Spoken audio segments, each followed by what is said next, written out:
So imagine waking up, walking into your bathroom, and preparing to swallow a sword. Yeah, quite the morning routine. Right. I mean, not as a parlor trick, Yeah. not for a round of applause. You're doing it simply as a morning routine, just so you can comfortably eat your breakfast. It is a visceral image, definitely. Mm. But for a very specific group of patients dealing with chronic throat conditions, it's actually a fairly accurate description of their reality. Which is wild. It is.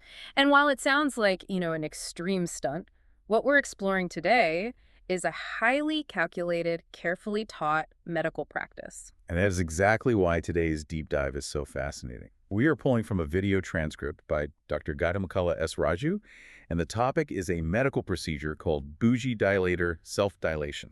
Right, self-dilation. Yeah, we're looking at a scenario where patients are actively learning to physically stretch their own esophagi at home. Which is no small feat. Not at all. So the goal today for you listening is to really understand how someone physically bypasses their own survival instincts to do this. Mechanical realities of the human throat and what this level of self-reliance reveals about managing a chronic condition. Exactly. So to start, I think we have to establish the physical landscape. Like, so why does a patient need to shove a tube down their throat in the first place? Well, the underlying issue here is an esophageal stricture. The esophagus is, the muscular tube connecting your mouth to your stomach. Right. Under normal circumstances, it's incredibly flexible. It expands and contracts to push food down.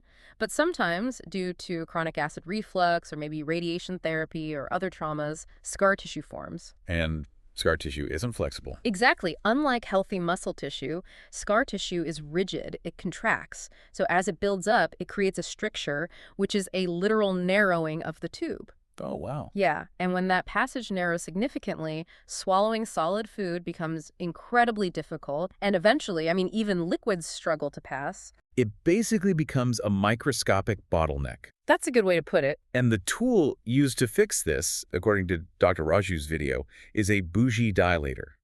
Now, when I hear the word dilator, I instantly picture something expanding like a balloon. Sure, that makes sense. But a Bougie dilator is described as a long, flexible, cylindrical tube. So if you have a bottleneck, how does pushing a straight, solid tube down your throat actually stretch the walls outward? I mean, it seems like you would just be ramming into a brick wall. Well, that really comes down to the physical design of the instrument. A Bougie dilator is not just a blunt cylinder. It's typically tapered at the end. Okay. Think of the shape of a teardrop, or maybe a torpedo. When a patient guides this instrument down the esophagus, that narrow, tapered tip enters the stricture first. Ah, I see. Yeah, and as they continue to push downward, the gradually widening circumference of the tube forces the rigid scar tissue to stretch outward. So it's a direct translation of vertical downward force into radial outward expansion. So you're basically wedging a cone into a tight ring to force it open. Pretty much, yeah. But the material specifically points out that this home procedure is absolutely not for everyone. It is heavily restricted to what they call simple strictures. Right, that's a crucial distinction. And there's this very rigid medical prerequisite. The patient must have already achieved a stricture size of at least 18 to 20 millimeters in a clinical setting before they're ever allowed to try this at home. Yes. Wait, 18 millimeters? I mean, that is roughly 3/4 of an inch. That's like the size of a grape. Pretty small, yeah. That still sounds terrifyingly narrow. Why is that the magic number where a doctor suddenly decides, oh yeah, the patient is safe to do this themselves? To understand why 18 to 20 millimeters is the threshold, we really have to look at the baseline of human anatomy. Okay. A healthy, fully relaxed esophagus is usually around 20 to 30 millimeters wide. At 18 millimeters, a person can generally swallow most thoroughly chewed solid foods without severe dysphagia or, difficulty swallowing. So 18 is functional. Exactly. When a patient first arrives at the hospital, their stricture might be narrowed down to 5 or maybe 10 millimeters. Oh my gosh. Yeah, and at that stage, the scar tissue is incredibly dense. The risk of tearing the esophagus, which is a life-threatening emergency, by the way, is just exceptionally high. It's like hacking a brand new trail through a dense, overgrown jungle. That's a great analogy. Like you have no idea what is behind the next layer of vines. You need the heavy machinery, the medical imaging, the anesthesia, and the trauma team on standby just in case something goes wrong while you clear that initial path. That maps perfectly to the medical reality. The initial stretching from 5 millimeters up to 18 millimeters is the dangerous, complex work. Right. The doctor uses specialized endoscopic tools and fluoroscopy to ensure they're breaking the scar tissue without rupturing the esophageal wall. Because you can't just guess at that stage. Exactly. But once the stricture has been safely forced open to that 18 or 20 millimeter mark over several hospital visits, the structural integrity of the pathway is established. The jungle is cleared. The jungle is cleared. The medical objective fundamentally shifts from acute intervention to routine maintenance. No. The goal is no longer to break new ground. It's simply to pass a dilator through that established 18 millimeter opening once a week to prevent the scar tissue from contracting and closing the path again. So the hospital does the heavy lifting. Yeah. And the patient's job at home is essentially just to hold the line. Precisely. But, I mean, that logic introduces a massive psychological question for me. What's that? Well, if the doctor has already done the hard part and the pathway is cleared, why wouldn't a patient just let the medical professionals keep handling the maintenance? Yeah. We've built an entire societal infrastructure around going to a sterile building to let experts handle our medical needs. Why on earth would someone volunteer to take this incredibly uncomfortable task onto themselves? Well, the answer lies in the hidden, exhausting reality of chronic illness management. Yeah. For someone with a recurring esophageal stricture, relying on a hospital for maintenance isn't just a minor inconvenience, it's a relentless cycle. I can imagine. Every few weeks or months, the patient has to schedule an appointment, take time off work, secure transportation, and undergo pre-procedure fasting. Ugh, the fasting alone. Right. And then they're subjected to medical sedation or anesthesia. They undergo the dilation, spend time in a recovery room, and deal with the grogginess for the rest of the day. It basically becomes a part-time job that you never applied for. It really does. Your entire calendar is dictated by how quickly the scar tissue in your throat decides to tighten up again. And the burden of that medical part-time job is staggering. The video transcript highlights that this self-dilation process is for, quote, highly motivated patients. Yeah, I saw that phrase. Highly motivated. We are talking about individuals who are desperate to reclaim their autonomy. Taking control of this maintenance procedure represents a profound shift in their quality of life. Because they get their time back. Exactly. The transient physical discomfort of performing the dilation at home is vastly outweighed by the freedom of eliminating that endless hospital cycle. That makes total sense. They're trading a day lost to medical sedation for a 5-minute routine in their own bathroom. I mean, motivation is one thing, but motivation doesn't just magically turn off the human gag reflex. Very true. Our bodies are biologically hardwired to reject foreign objects entering our airways or digestive tracts. You can be the most motivated person on the planet, but your brain is still going to scream at you when you try to push a medical instrument past your vocal cords. Oh, absolutely. So how does a patient physically bypass millions of years of evolutionary defense mechanisms to actually get this bougie dilator down? Well, the physical execution requires completely overriding instinct with deliberate mechanical preparation. Okay, so what's the secret? The source details several mandatory steps, starting with the most foundational. The bougie must be lubricated very, very well. Lubrication. Yes. While that sounds like a minor detail, it is mechanically critical. The mucosal lining of the throat and esophagus is incredibly delicate. If a patient attempts to pass a dry, semi-rigid tube, the coefficient of friction is just too high. The tube will catch on the tissue, triggering an intense, involuntary gag reflex and potentially causing micro tears in the lining. Yikes. So the lube is non-negotiable. Completely non-negotiable. Thorough lubrication changes the physical interaction. It allows the instrument to glide smoothly past the sensory receptors in the throat before the body can fully react to the intrusion. All right, so lubrication handles the friction. But then Dr. Raju's transcript talks about the physical stance the patient has to take. Yes, posture is huge here. It specifies that the patient should preferably be sitting or standing. Now, if I'm about to undertake a highly stressful, anxiety-inducing medical procedure on myself, my absolute first instinct would be to lie back on my bed, try to relax my muscles, and maybe close my eyes. A lot of people would think that. Right. So why is lying down the wrong move here? Because lying down fundamentally alters the geometry of your anatomy. How so? Well, when you're supine, gravity is no longer assisting the downward trajectory of the dilator.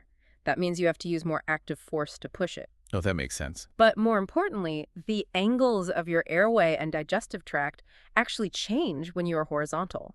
To safely pass a rigid or semi-rigid object into the stomach, you need the most direct, unobstructed pathway possible. Okay. So the sitting or standing posture is the first step in aligning the cervical spine and the esophageal tract. And this is where the transcript makes that wild comparison to sword swallowing, right? Yes, exactly. Because standing up isn't enough on its own. The text explicitly says the patient has to learn how to extend their neck to get the bougie down the mouth, through the hypopharynx, and into the esophagus. Yeah, the hypopharynx is the critical anatomical juncture here. Where is that exactly? It's the very bottom part of the pharynx, the throat, situated right above the esophagus and the larynx. Got it. In a normal neutral resting posture, the human airway and digestive tract are not a straight vertical drop. There's a distinct anatomical curve at the back of the throat, designed by evolution to help guide chewed food down while simultaneously protecting the windpipe from aspiration. So if you just try to push a straight, cylindrical medical tube into a curved anatomical pathway, it's going to hit the back wall of your throat. Precisely. It won't bend around the corners smoothly. It'll just cause blunt trauma. And that blunt force against the posterior wall of the hypopharynx is exactly what triggers violent gagging and potential tissue damage. Ouch. So the sword swallower analogy in the medical text isn't about bravery. It's about pure biomechanical engineering. Sword swallowers don't have magic throats. No, they don't. They've simply trained themselves to manipulate their posture to temporarily remove that natural anatomical curve. Oh, wow. By standing upright and aggressively extending the neck backward, basically tilting the chin up toward the ceiling, the patient physically aligns the oral cavity, the hypopharynx, and the esophagus into a single, unobstructed plumb line. You are temporarily restructuring your own internal anatomy. You really are. You're turning a curved water slide into a straight drop. So you tilt your head back, lock in that sword swallower alignment, the lubricated bougie bypasses the sensory receptors, and you guide it down. That's the first phase, yes. But getting the tube into the esophagus is only half the battle. You haven't actually treated the stricture yet. Right. And this brings us to the part of the transcript that honestly blew my mind. It shifts from physical geometry to talking about the art of the feel. Yeah, this is where the procedure transitions entirely from mechanical alignment to internal sensory feedback. It's so intense. The text notes that once the bougie is in the esophagus, the patient must gently push it down until it physically dilates the stricture, and then repeat that motion a couple of times before removing it. Gently push it down. I mean, that sounds so simple on paper. It does. But think about the reality of this. You don't have a camera down there. You aren't looking at a high-definition monitor like gastroenterologists would be. You're flying blind. Exactly. You're operating completely blind inside your own chest cavity. The text specifically says the patient has to learn the feel of the dilator as it stretches the scar tissue. Which requires an incredibly high level of somatic awareness. Somatic awareness. Yeah, the ability to perceive and interpret the internal sensations of your own organs. It makes me think of teaching someone how to drive a manual transmission car. Oh, that's an interesting comparison. Like you could sit in the passenger seat and explain the mechanical relationship between the clutch plate and the engine flywheel all day long. You can draw diagrams of the friction zones. But it doesn't help until they do it. Right.